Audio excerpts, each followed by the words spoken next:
Good afternoon again, and thank you. My name is Alex Gordon, and I am Director of Sales at ETF Managers Group. Just a quick compliance aside, I'm a FINRA registered rep, and all of our risk disclosures and prospectuses can be found at ETFManager.com. ETF Managers Group is a boutique asset manager with about $7 billion in assets under management, specializing in thematic ETFs. We are equipping investors with the tools to directly target industries and themes that have great long-term growth profiles. Through the ETF structure, investors can get concentrated exposure with tax efficiency without having to take on the single stock risk.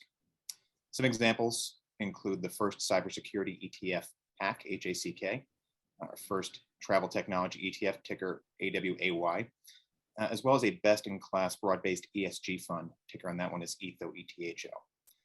So the topic we're going to cover today, sort of a convergence of some of those here, between innovation as well as carbon efficiency, is shipping decarbonization in our ETF that covers the space, ticker BSEA, BC. BC tracks an index developed by shipping experts from Breakwave Advisors, C-Switch Partners, and Marine Money. And we're going to hear from two of them in just a moment.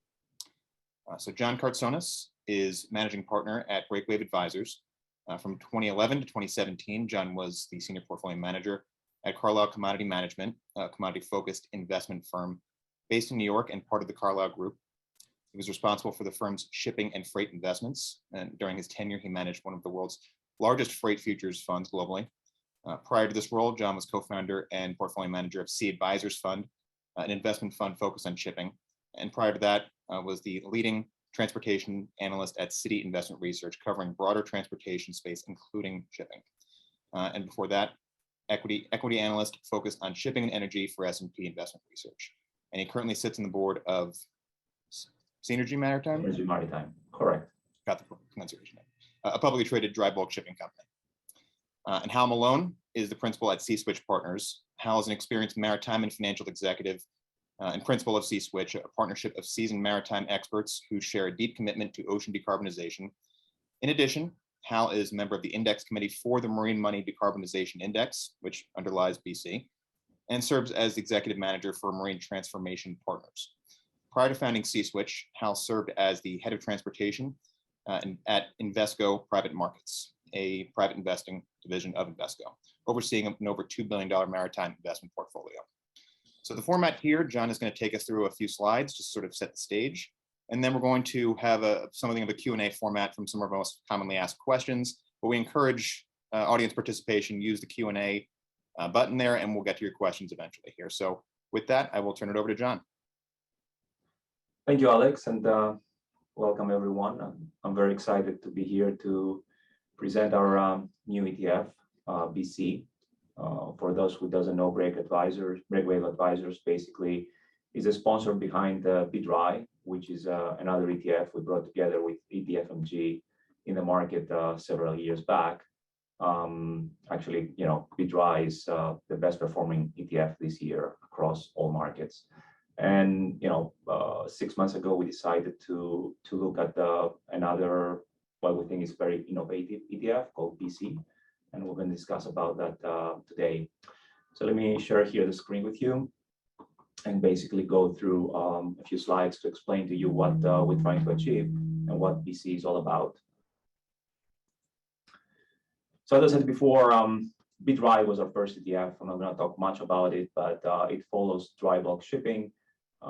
It's a very specific market, has done very well this year. As you probably know, shipping has been the front page of a lot of publications with all the congestion issues and the supply chain issues, and BDRI has benefited out of that. BC is quite different. It still touches shipping, but not to the commodity part of it. It is a much broader theme, something that we think is going to play out over the next decade, and something that we think will see significant growth over the next decades going forward. So basically, just very briefly, it follows companies, stocks, where in comparison to BDRI, which follows futures, this is a stock ETF. It's a global stock ETF, so it follows a group of companies that are listed not only in the US but around the world, and it focuses on maritime decarbonization. And we'll talk more about what that means. So as you look at BC, you have to think about decarbonizing shipping. And shipping is a vast industry. It's not very well known in the US for various reasons, but think about it that 80% of the global trade moves by ship today. We think that what's going to happen over the next several years is going to reshape the shipping world as we know. And I will be going back to what happened in the US in the EV sector. You know, if you go 10, 15 years back, not a lot of people knew about it, but look where we're today. Look how important that has been to our markets, how important has been that to obviously the transportation sector. We think when you talk about BC, is basically what shipping is today, is where the EV sector was like 10 or 15 years ago. A lot of things have to change. More importantly, there is no path to move forward. There hasn't been an established technology or technologies that's going to basically lead to shipping to decarbonize. And just last week, obviously, everybody was talking about CO2 emissions and how we're going to go to zero emissions and so on. Shipping was a significant part of the discussion here. So what we want to do with BC is help investors capitalize in these opportunities. There are a lot of companies, but a lot of them are not known to the US markets because they're basically are developing products away from the US. A lot of companies are in the US. And what we're trying to do is basically, put these companies together in a basket, using our knowledge, our expertise to provide investors with this opportunity. So what is the problem here? About 2 to 3% of global CO2 emissions come from ships, commercial ships around the world. There are about 100,000 of these ships around the world sailing the oceans. And it is considered a hard to abate sector, meaning that it's not as straightforward as a lot of other sectors in terms of decarbonization. So there is a body, the International Maritime Organization, IMO, which is basically a United Nations body that is responsible for regulating, in a way, the shipping industry. And their aim is basically to reduce emissions by 40% by 2030, and we're talking about emissions coming from shipping. Again, keep in mind, this is kind of a loosely regulated sector, so there is no real enforcing mechanism as a body. It has to go independently, country by country, but that's basically where the solution will come from. More importantly, putting that into context, we're talking about trillions of dollars of investment here. Again, it's very difficult to pinpoint exactly how much it's going to cost, but it will be a very big number. Some numbers talk about, $2 or $3 trillion over the next 2 decades. But again, it's a significant amount of money, especially for the shipping industry. So what we're talking about here, so we're talking about technology. This is not about shipping, it's technology applied to shipping. So as you think about BC, it's not so much what happens today in the world, it's also the technologies that these companies can bring to decarbonize shipping. Some of the things that you'll find inside BC is companies that develop new propulsion technologies like sails, like batteries, marine fuel cell technologies. So these are the things that probably people have heard of, but they're not yet readily applicable to shipping. But these are the companies that are going to develop these technologies. Even nuclear. I mean, there are companies out there. We don't have that right now in the index, but there are companies that try to develop basically small nuclear reactors that can go on board ships in terms of propulsion. Again, when you talk about that, there is no prevailing technology today. So it's a lot of trial and error. But again, the companies that are going to be the winners in the space are going to see significant growth. You talk about fuels, new fuels like methanol. You're talking about like green hydrogen, obviously something that's out there recently a lot. You're talking about ammonia. So a lot of different solutions, and we're trying basically to find the companies that are going to lead us to this new environment.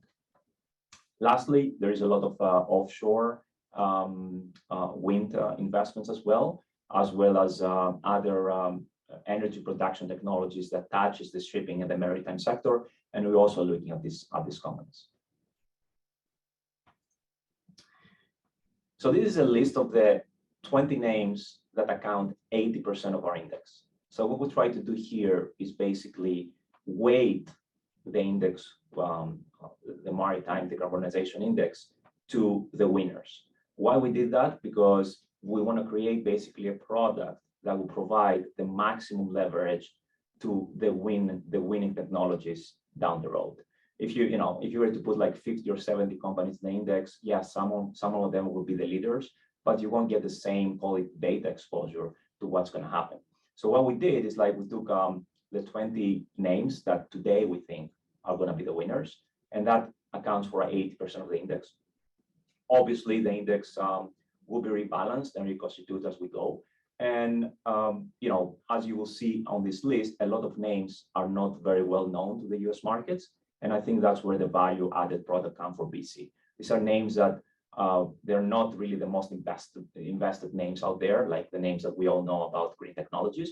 But we think these are going to be the winners, and these are going to be the ones who are going to realize the most growth in the industry.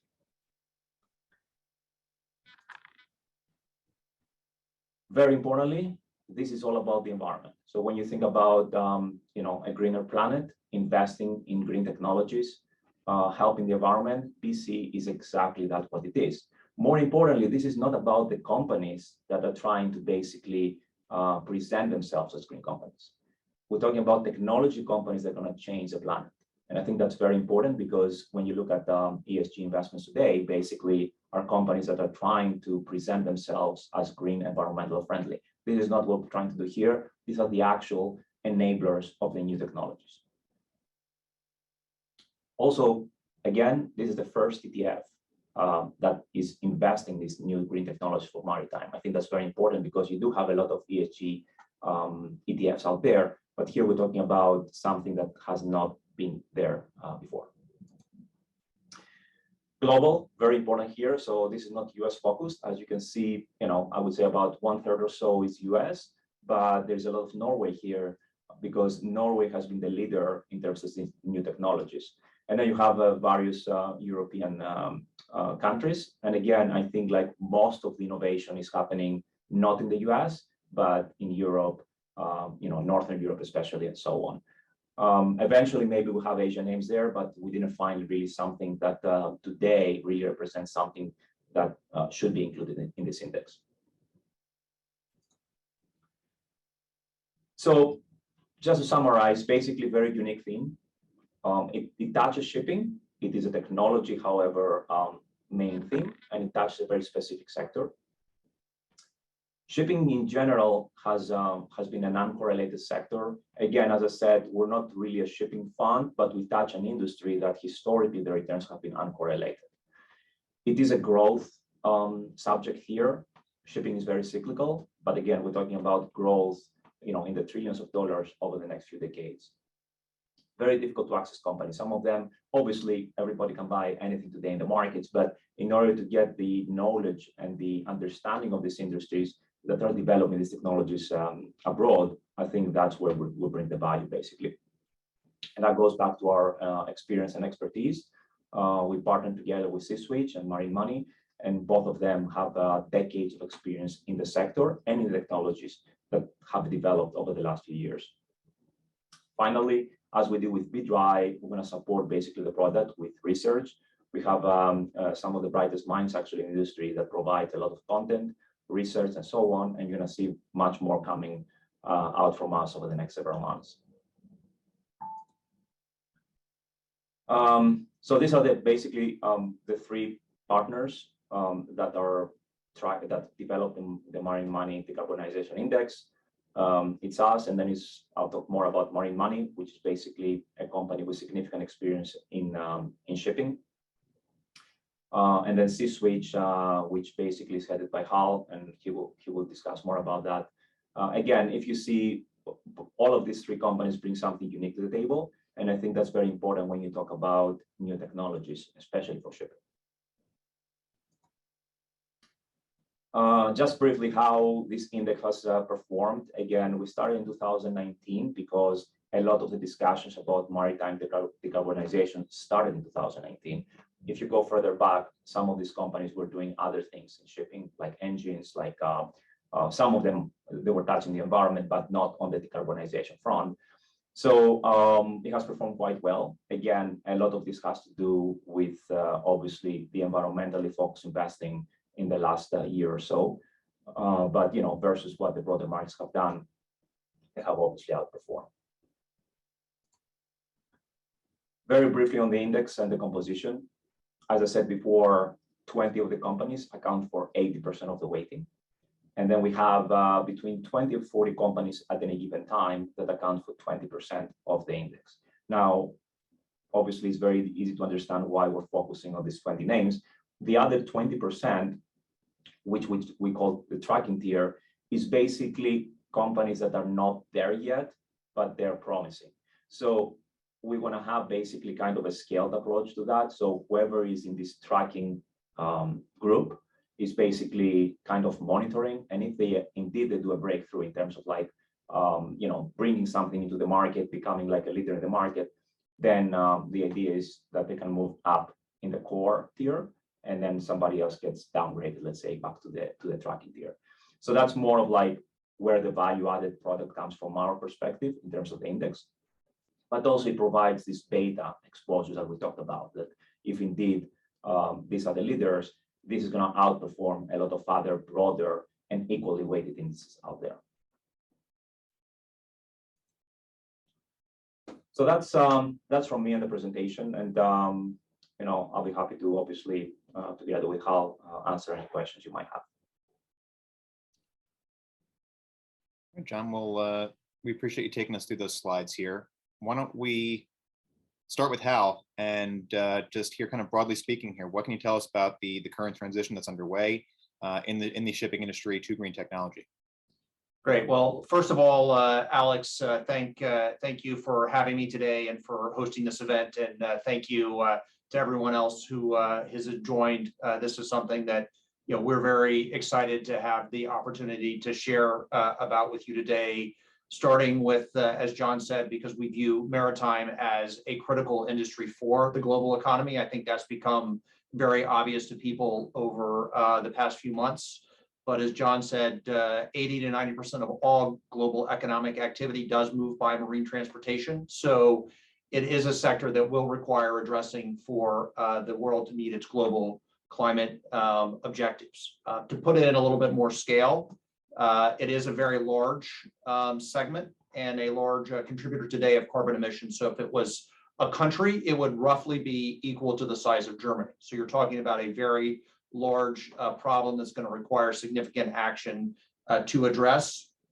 And then also, as John highlighted, we are at a very early stage when you compare the action that's been taken to date to, say, the car and truck industries or the power generation industry. So there is a need for technology development and then ultimately technology deployment.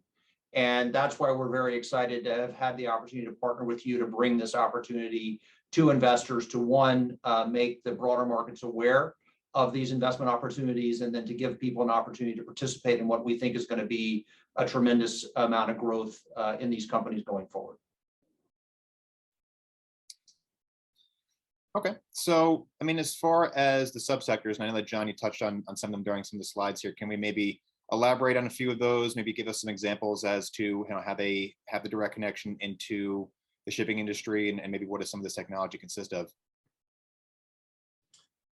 Yeah, I mean, I guess a lot of these technologies today, they try to gain from what's happening on the transportation sector, on the electric vehicles, right? So if you already have the fuel cell technology, can we really use that in ocean-going shipping?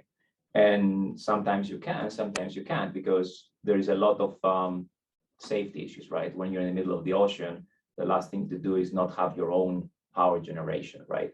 So when you talk about, for example, a vessel that will trade in the New York harbor, maybe you can use batteries because there is no safety issues. Maybe you can use fuel cells. But when you have a ship in the middle of the Pacific Ocean, you need your own propulsion. So then you go to technologies like, can we change the fuel instead of having the bunker fuel, which is oil, basically? Can we have like ammonia? Can we have methanol? So these are cleaner fuels. That's another segment. Then you talk about totally breakthrough technologies, like I said, about nuclear? Can that be maybe a decade down the road, the propulsion of the future? So these are some of the ideas. Then you have obviously some, I would say, second-tier ideas that can be developed. Like, for example, I talk about sales, right? Who would imagine in today's world that we're going to go back to wind propulsion, to put actual sails on boats? And actually, you do have that today. There are probably at least a dozen or two ships that have installed sails on board, not on a primary basis, but as an assisted propulsion basis. So this way you reduce obviously consumption, fuel consumption, and obviously the emissions. I think, like, again, we don't know. I don't think any other industry knows what's going to be the winning technologies. And I think that's why this type of investment is, it could be basically what happened in the transportation sector 15 years ago. Because as you remember, back in the 2000s, people were talking about why we don't put hydrogen in cars, or we put like LPG or things like that, right? Today, obviously, we have a dominant technology, which is batteries. In shipping, you don't have that. And I think that's very important to be early in these technologies, because the winner is a winner takes all type of approach. Okay. So you mentioned before, Hal, about the crossover effect that we're probably all starting to experience here, that shipping kind of has its hands in so many other industries, really, when you think about it. What are the spillover effects of these shifts here as it relates to other industries, you think? Well, I mean, I think to pick up on some of the things that John talked about, I think what we really see is the opportunity for shipping to be a thought leader and really breakthrough technologies in a couple of the sectors. Alternative fuels is one John's mentioned a couple of times. And there's a tremendous amount of activity going on in that sector around engines in the maritime sector, and we think you'll see deployments there. That's a technology that could have tremendous spillover into aviation and other significant industries. And so you could see technologies emerging from the maritime and from this portfolio that would have applicability there, on a global basis, as those fuels get developed and tested and trialed at sea and other places around the industry. Mobile carbon capture would be another example of that, where ships, relative to, say, other means of transportation, given they are larger assets, they have decks, so you can start, deploying technology at earlier stages there without some of the weight and space constraints that you might have in other industries. And so, that would be another technology where I do think you could see opportunities emerge out of the investments that we're seeing made in the portfolio now that could have a lot of applicability and spill over to other sectors. And then there are other industries, as John talked about, fuel cells, batteries, where, given the various use cases in shipping, you may not see quite that early mover advantage, but you will see scaling of deployment, scaling of investment, which will allow some of those technologies to further improve their cost advantages, given the larger base of ships compared to other sectors. And so we do think the benefits of what you're going to see in shipping could be tremendous for adjacent industries and the full global supply chain in general. Okay. So a question that I probably get the most when I bring this fund up to investors is really kind of, and this is something that, again, John just sort of mentioned before, but the parallels to the EV industry, the evolution that's played out there. As you mentioned before, 15 years ago, we weren't sure really where the winners were really going to come out of, and now we're seeing companies come public with $100 billion plus valuations, and in Tesla's case, $1 trillion valuation. How do we see those parallels playing out, and is that a natural comparison to make? I think so. I mean, again, you're talking about very different markets in a way. One is a consumer market. We're talking here kind of an industrial market, right? So it's not the same. But on the other hand, as we saw, the prevailing technology and the companies who were leaders in that space, perform the best, right? You talk about Tesla, or you talk about smaller EV manufacturers. I think that's where the comparison makes more sense. So again, we don't know what the prevailing technology will be, because there are plus and minuses. I think, like, probably the prevailing view in the industry is that it depends. Like, as I said, is it a short haul type of trade? Is it a long haul? Is it an oil tanker? Is it a container? There are a lot of different, call it subsectors, but I think the comparison in terms of like financial performance is a valid one, because again, the one who prevails on 100,000 ship type of fleet will see most of the benefit. And we'll see over the next several years how it's gonna play out. But from that perspective, I think it's a valid comparison. Okay. Now on the fund itself here, and the timeliness of it here, why do we think now is the right time? What is it that makes now so so important in the space of what's going on? We've seen some governmental shifts, and what do we think for the future here? I guess prediction wise, and where we kind of come to from this point, on a government mandated setup. Well, I mean, I think everyone has seen over the last 2 weeks, headlines on pretty much every major publication about the outcome of COP26. And I think it's fair to say that most people were not aware that COP 1 through 25 were even happening. So we're on the 26th, which just shows you that, this is now a topical front of page newspaper issue, I think, on pretty much a global basis. So from a broad macro importance of driving down decarbonization, we feel like now is a very key moment, from that broad theme. But specifically within the shipping industry, we see a bunch of different trends sort of converging to support that. So as you highlighted, there have been a number of government initiatives. One that's very significant is the EU's decision to add shipping into its emissions system beginning in 2023. So you're seeing government level, action in Europe, and then you are seeing initiatives around the world. You're also seeing now initiatives out of the industry itself and major players in the industry. So the announcement out of the global Getting to Zero Coalition, which is a collection of charterers such as Cargill and a number of the major shipping companies such as Maersk.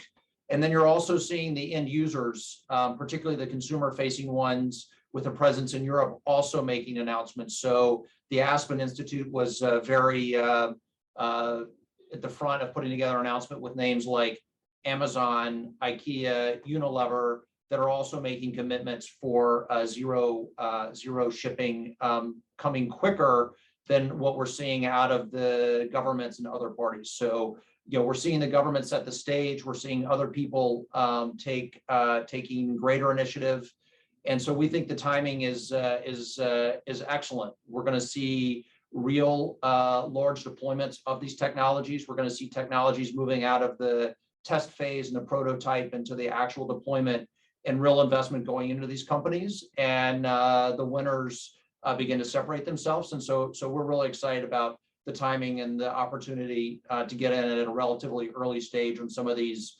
technologies that we think are going to be significant winners over the medium and long term. Okay, well, another timely issue, obviously, as it relates to shipping that I think we're all sort of experiencing in our personal lives to some degree is the effect on global supply chains. How do we think this transition is going to affect it? And any other thoughts that you kind of have surrounding again, things that we're probably all starting to experience in our personal lives at this point? Yeah, it's that's very topical, obviously, and I think that at least for the U.S. markets, shipping after so many years has become front and center, right? Because now a lot of people understand that if 90% or 85% of goods move by ship, this is a very important part of the global economy and the U.S. economy. So now imagine a world that suddenly this happens on an ongoing basis. Why? Because the investments needed to decarbonize shipping will not be there. And ships that should lower emissions cannot call in U.S. ports, or you don't have enough new building activity out there to have the new ships required for that. So there's a lot of things of second degree, events that touches everyday's life when it comes to shipping decarbonization. So I think over the next few years, you're going to see more and more discussion about these issues after what we have experienced this year, and it's not over yet. As it touches these specific investments, again, it's second or third degree type of repercussions, but it will matter, and will matter more and more as this becomes apparent to everyone that investments in infrastructure as it relates to new technologies are not there. Obviously, you have now the infrastructure bill, which is a significant amount of money that's going to be also dedicated to some of these type of investments, and I think that will touch BC to some degree. But this is not a trade. This is a long-term investment. It will play out over the next decade. I think, again, this is something that you won't find in a lot of other funds. And talking about your question about timing, there's never a perfect timing. But when you talk about multi-year trends, I don't think that it matters that much in terms of like what is a perfect time here. So that's what I try to achieve. It is a slow. It looks like a slow-moving train, but when it happens, it happens. Okay, understood. Now, perfect transition to our next question here, which is, how do you see BC fitting into an investor's portfolio? It seems to kind of stand somewhere in between the ESG world as well as the technology and innovation world. Where do you see it fitting into a portfolio? No, well, look, I think those are the two themes that you picked up on immediately, that John has highlighted previously, that this is not a shipping correlated fund to the underlying freight markets or the ships themselves. It really is a technology, and at that we think it's a growth technology. So it is something that we feel like would fit within a growth technology type portion of a portfolio with a strong green focus in a differentiated manner. So I think those are two key considerations.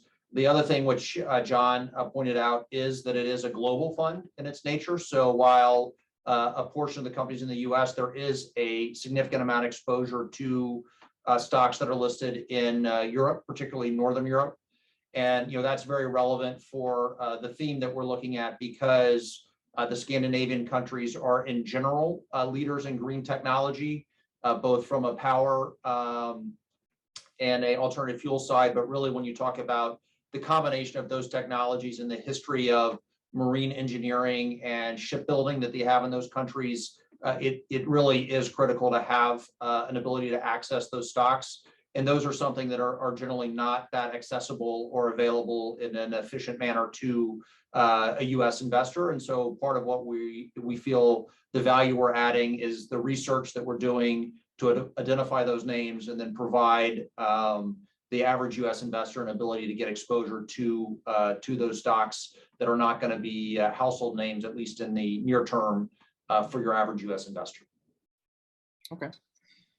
And you mentioned differentiation here, and there are so many clean energy, ESG sort of ETFs out there right now that have been growing again for various reasons. But how do you see this sort of compared to some of those other ones? You mentioned not a lot of household names. Sometimes those other funds have some more of the household names that may be best in class for for ESG purposes, and you're getting a lot of crossover with the rest of your portfolio. Can you elaborate on that a little bit there, John? Yeah, I think like one of the main differentiating factor here is the concentration of these 20 names. Why I say that? Because as I said before, if you have a fund that has 100 names, and indeed this is a growth industry, and the winner is kind of a winner takes all, or a few winners take all, you won't realize the same performance as being concentrated in these 20 names.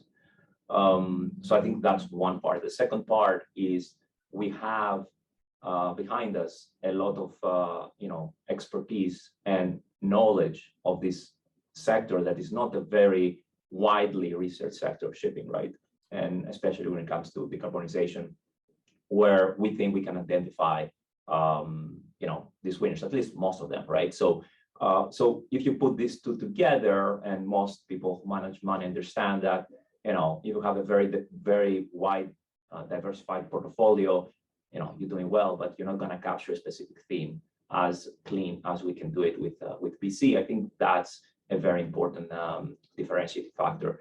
The second thing I think is that a lot of these clean names have, yes, a lot of the same type of stocks, but a lot of these stocks are not really the right ones for shipping. Now, of course, an investor says, I don't care about shipping, I just want to invest in clean energy, right? That's a different thing. But think about clean energy in a sector that is underinvested, which is shipping.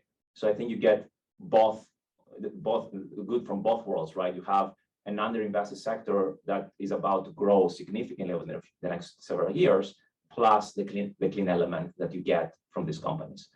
And lastly, of course, the global element. I think that's important because you get diversifications on a global scale, plus you get away from the names that everybody invests in the US that are the fuel cells, batteries, and so on. Okay. We had an interesting question come through our Q&A page here. And again, this is sort of the last chance to get any extra Q&A questions. So if anybody in the audience does have some, please use the button now. But was asking sort of about the pipeline of non-public companies, if you have any thoughts there. I mean, obviously we rebalance the fund quarterly. So can you maybe talk about some of the steps as to new company goes public and how they potentially come into the portfolio, and if you have any thoughts on some private companies at the moment? Sure. Why don't I start with that, and then John can pick up. So one of the things that is exciting about this is the number of new companies and new technologies. And so what we've tried to do, as John alluded, is structure the fund in a way that we provide concentration to the names that we feel like are the best-in-class leaders today, but have created the tracking tier below the core tier to really give a home for those emerging technology companies. And so both of those, is I'm sure, are available via your website, Alex, have specific technical criteria in terms of both the size of the market cap they have to have, as well as the liquidity and a trading history. And so what we do see is companies going public, then creating the established trading history, most likely starting out in the tracking tier. And then as they prove themselves over time, really having the opportunity to move themselves up into the core tier as they become more differentiated. But there are a number of companies that we have that we're tracking that either we think are going to be attractive candidates when they do go public, or may at this point be below some of the liquidity and market cap requirements to be included, that we see potential for going forward. And once again, when you look at the Scandinavian markets where we have specific exposure, the IPO markets there have been as active in terms of number of companies going public in 2021 as the US, particularly when you exclude SPACs. And so having a lens into those markets, particularly at the early stage, we think is something that's very unique and helps differentiate what we're offering to investors. Yeah, and I want to add that this is going to be part of the core strategy following the IPO market, especially overseas. I think that's where most of the new technologies get developed, as I said before, and going to the public markets. Obviously, you have to be careful and trying to be very, selective on all these IPOs and which technologies are the ones that we think are gonna be, developed in a greater extent. But that's the value we try to add. I mean, it's not about just having a quantitative method of picking the stocks and say, listen, this is the market cap, this is the weighting, this is what MSCI says they belong to. It's more of like trying to get deeper into that, and that's where the three partners, that's the value the three partners are bringing to the table. Okay, well, I think that just about does it here for questions. You kind of covered. There's another one that came through that was more about traditional shipping companies and this ETF here, and I think you kind of made a good point earlier about how this is not a portfolio of traditional shipping companies. Those tend to be a little bit more cyclical and commodity oriented in nature. And again, this is more of a portfolio of technology and innovation. So I think with that here, we'll sort of wrap it up. Wanted to thank you guys very much for your time. And again, our website, ETFMG.com, is going to have more information on BC. And also Breakwave Advisors website, John's website, does have a lot of great research and blog posts about what's going on in the shipping industry. So great place to keep up with what's going on there. Thank you again. Great. Thank you, Alex. Thanks, everyone, for joining today. Thank you.